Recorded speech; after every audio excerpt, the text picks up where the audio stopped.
raking his claws across the stones far below where I hung. The cobbles failed under him, too, but he licked his lips, showing worn teeth still sharp enough to tear me apart. I surprised myself by laughing. What a ridiculous situation. Even if the mother answered my prayer and directed the lion away, it wouldn't matter. The fall would kill me. Why were the spirits allowing this when I'd learned so much my band needed to hear? The wind slacked, and I twisted back to the rock face, saw a solid-looking stone and grabbed it with my bow-encumbered hand. My feet swung back to the crevasse that had failed me moments before. It was deeper now. It took my feet and accepted its share of my weight. My perch felt safe again. For the moment. Exhausted, shaking from my brush with death. Too many years and too little sleep. I hugged the rock, drawing strength from Grandmother Earth. Gradually my breathing and pulse returned to normal. I looked up. I was almost at the top. Places for hands and feet were everywhere. I would test them carefully, calm myself, and climb this last bit more intelligently than I had the first. My right foot explored the surface and found a stone it couldn't stomp free. My left foot lifted to another. My hands felt above, here, over there. In moments, my shadow and I lay safe atop the peak. The sun must have grown curious to see how I was doing. I shook my fist at him. All right, no thanks to you. When I looked down, the lion had vanished. I thought he might be searching the ridge for an easier way up, but there was nothing between me and its slope to hide him. He must have crept back into the tangle of dwarf willows. They were dense enough to mask him, but from this angle, I might be able to see a beast that size moving through them.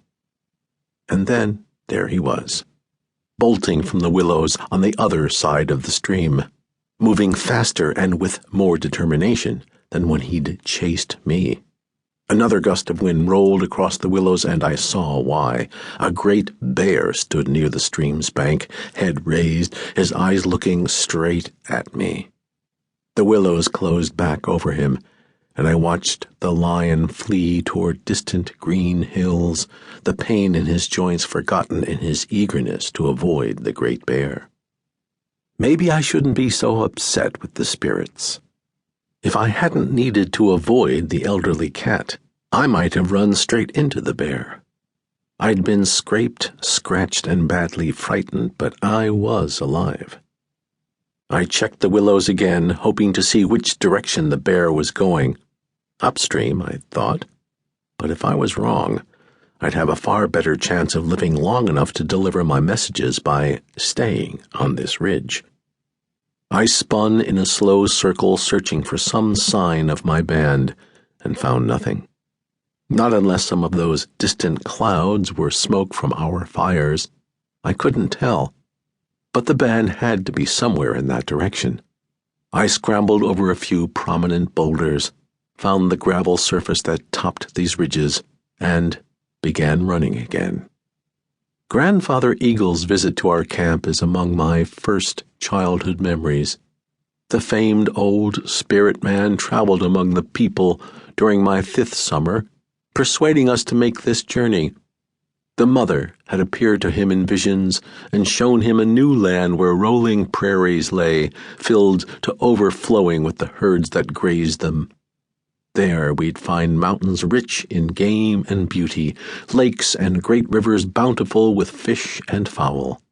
Grandfather Eagle told us that land had gentle winters and warm summers. Rains watered abundant grass, fruit and nut trees, and bushes hung thick with sweet berries in their season.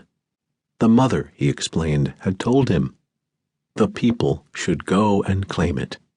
We would grow fat, raise many children, and dominate our enemies. The land she showed Grandfather Eagle was nearly empty, waiting for our arrival. The journey would be difficult and take many years.